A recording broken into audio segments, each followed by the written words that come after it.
Hi friends, Rightcareers welcomes you to another brand new video for this week. This is Sudarshan, your career coach. Now this week is extremely special for us at Rightcareers because we complete 1 year at Rightcareers. Yes, what started as a very small venture with regards to discussing about national education policy has immensely grown over the last 1 year with over 1200 subscribers and over 1800 watch hours. A huge thanks to Almighty first, and then to all the subscribers and supporters who have been with us all along for the last 1 year in making this a grand success. Now from this week onwards, I promise you to bring more interesting topics, some innovations. We have not touched upon few careers, especially the international part, study abroad, and also the civil services, which we would be touching from now on, and we would be innovating more in the weeks to come. Right, so moving on to this week topic, as promised, we start with an international topic after 1 year. There is huge amount of dilemma with the students whether to study in India or study abroad. So I'm not going to talk about any particular country or any particular course. What we're going to see this week is about a topic that's perhaps lingers in the mind of most of the students, not only at postgraduate level, but also at the undergraduate level. Whether to study in India or to study abroad. A deep analysis is the topic. Now, before we move on, a very small bit of statistics about study abroad. The last year, India sent 7.5 lakh students abroad for higher education. Now, it could be to all the countries, it need not be to one country. Put together all countries, 7.5 lakh students went abroad for higher education studies, making it the second largest student sender after China. So that's where we stand today. We are the second largest country in terms of sending students abroad for higher education. So I know you face dilemma about whether to choose India or going abroad.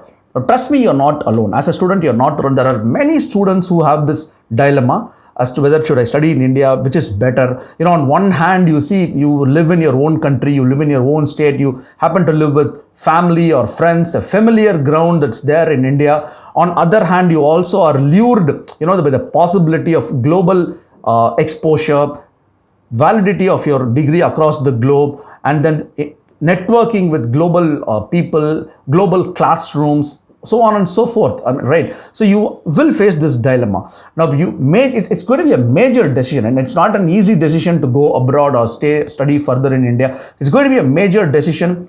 So let us see what are the factors that actually influence, or what are the 5 top things that actually should influence you to pursue your graduation or undergraduation or post-graduation abroad. The first thing that you need to know from a long-term perspective is you got to identify who you are. It's very important you got to identify who you are. How do you identify who you are? There are 3 types of students.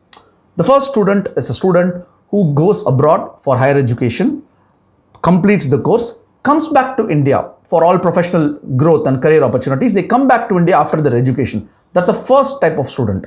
The second type of student is a student who goes abroad for higher education, completes the course, work for a few years, and then come back to India. That's the second type of student. The third type of student is a student who goes abroad for higher education, completes the course, works there and settles there permanently, doesn't want to come back to India. So these are 3 types or 3 profile of student who usually go abroad.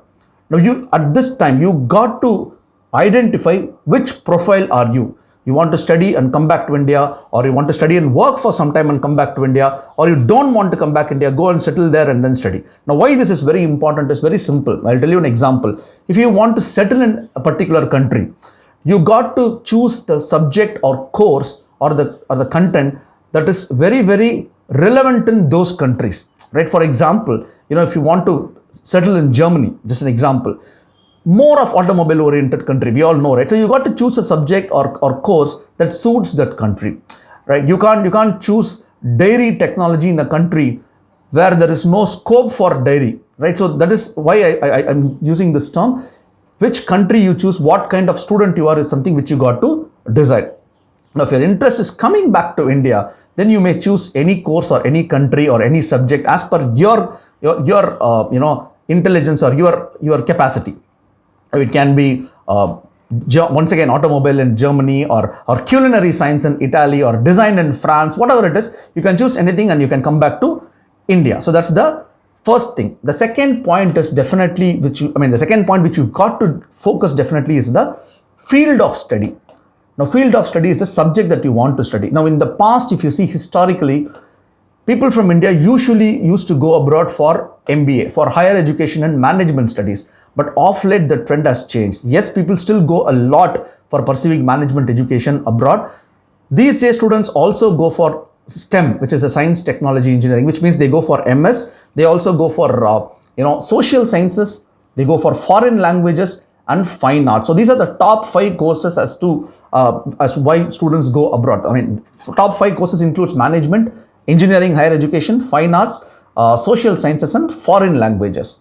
Now, courses like law or maybe public policy or civil services will make more relevant if you study in India. So if you want to pursue civil services, it doesn't make sense for you to go abroad, right? Even law for that matter. Usually it's domestic law, but if you want to specialize in international law, you can always go abroad and study. But if you want to practice in India, it makes a lot of sense for you to pursue law in India. So the point I'm trying to say is the course matters the most. Now, which course you want to study? If you want to study Indian-oriented courses or subjects or career, remain in India. If you want to be a global citizen, want to pursue management or engineering, then you can definitely think of going abroad. So that's the second factor. The third most important factor, according to me, or for that matter, any parent, is the cost. Which I don't want to call this as cost. I would like to introduce this term called ROI, which is return on investment. Now, studying abroad is expensive. There is no doubt it is expensive, right from travel, visa application, tuition fees, and then staying in private apartments or hostel or wherever it is going to cost you a bomb.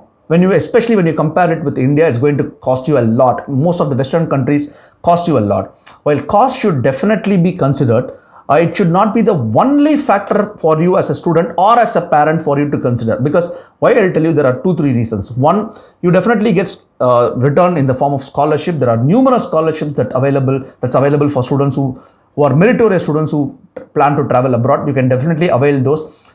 More importantly, the return on investment is also relatively faster. For example, you spend 25 lakhs in India, you spend 30-40 lakhs abroad. The return on investment of that money that you invest in foreign countries is slightly recoverable, slightly faster than you study in India. That's a fact, especially in higher education. If you go to good countries and good universities, the ROI is definitely recoverable in a swift manner than when you pursue in India. There are also several funded or partially funded scholarship. I told you, we can definitely do some research and get to know about this. So cost is definitely an important factor, but it cannot be the only factor. So that's the third important factor.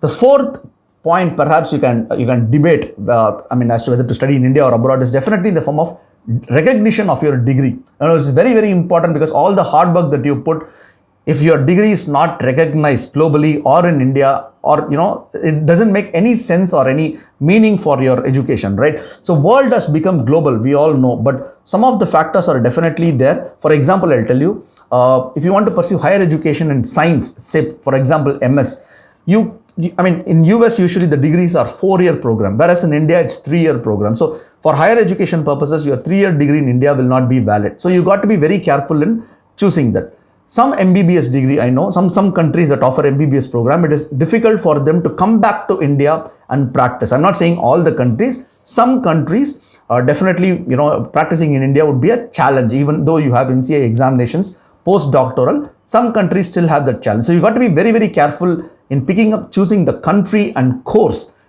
for you to get recognized not only globally, but also definitely in India. The fifth final factor I would definitely look at some of the students who follow this video is to recommend about the political situation. It's very important that you look at the political situation of that particular country. Now, even though no country is safe for that matter. We know India is also not that safe, but we are familiar with India at least, right? We know what is going to happen at some point in time in India. You're familiar with the roads, you're familiar with traffic, you're familiar with a lot of things that need not be the same in some countries. Issues like racial abuse, still happens in some countries. It used to happen a lot few years back. Countries like Germany and Australia, some time back, we have heard a lot of stories about racial abuse.